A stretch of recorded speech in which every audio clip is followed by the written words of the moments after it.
దేశ రాజధాని నడిబొడ్డున ఉగ్రవాద దాడి, అది కూడా భారతదేశ త్రివర్ణ పతాకం ఎగురవేస్తూ స్వాతంత్ర సంబరాలు జరుపుకునే చోటు ఎర్రకోట దగ్గర. నవంబర్ 10 సాయంత్రం 6:52. అప్పటి వరకు దాదాపుగా 3 గంటల పాటు పార్కింగ్లోని ఒక కారు బయటికి వచ్చిన కొద్ది నిమిషాల్లోనే ఈ బ్లాస్ట్ జరిగింది. ఇది ఎంత తీవ్ర స్థాయిలో జరిగింది అంటే ఈ పేలుడు దాడికి చుట్టుపక్కల ఉన్న వాహనాలు, రోడ్డు మీద ఉన్న షాపులు కూడా పూర్తిగా దెబ్బతిన్నాయి. దాదాపుగా 9 మంది మరణించారు, 20 మందికి పైగా గాయపడ్డారు.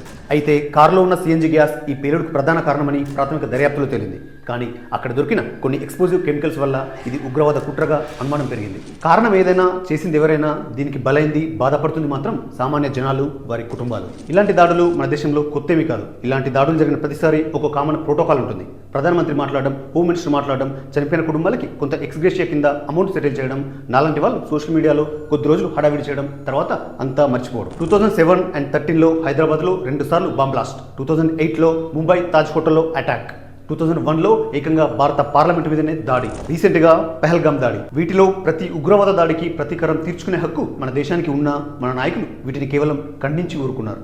రీసెంట్గా జరిగిన పెహల్గాం దాడికి మాత్రమే మన దేశం రెస్పాండ్ అయింది, కానీ చివరికి వెనక్కి తగ్గింది. అమెరికాలోని ట్విన్ టవర్స్ మీద దాడి చేసిన ఒసామా బిన్ లాడెన్ని, వాడికి సపోర్ట్ చేసిన దేశాన్ని నామరూపాలు లేకుండా చేసింది అమెరికా.